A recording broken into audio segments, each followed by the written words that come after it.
ونيجي لتالت مبدأ من مبادئ التسويق ألا وهو الvalue proposition. الvalue proposition ببساطة هو عرض القيمة بتاعك، اللي هو أنت هتقدّم إيه للعميل، أو من الآخر ليه العميل هيفضّلك أنت ومش هيشتري من المنافسين بتوعك مثلًا، إيه اللي عندك فعلًا بيريّح العميل وبيبسطه.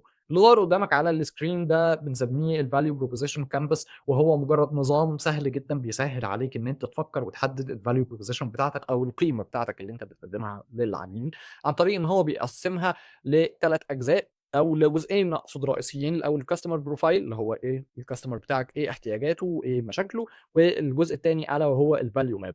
فمثلًا على سبيل المثال في الجزء بتاع الcustomer profile أنت لازم تفكّر إيه الcustomer jobs هو الر ال ال العميل بتاعك محتاج يعمل إيه، محتاج يخلّص إيه أو إيه المهام بتاعته اللي محتاج ينجزها.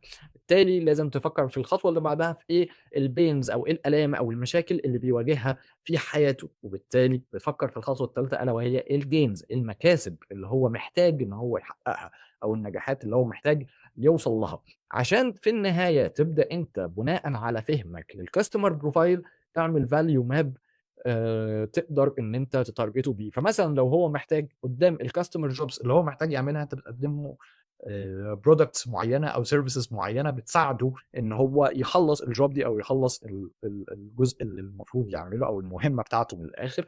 وقدّام الجانب بتاع الpains بتكون عندك الpain relievers أو اللي هو من الآخر إيه اللي هيخفف الألم عن العميل، إيه اللي هيخلّيه يحس إن هو أحسن، إيه اللي هيقلل وجعه، إيه اللي هيحل له مشكلته. وبنيجي في النقطة التانية عند الجانب بتاع المكاسب بتاع العميل، أنت بتكون محتاج ترد عليه بالgain creators أو إيه الحاجات اللي هتخلّي العميل بتاعك يكسب، إيه النقاط في المنتج بتاعك اللي بتخلّيه مبسوط، اللي بتخلّيه يحس إن هو حقق النجاح أو الإنجاز اللي هو كان نِفْسه فيه.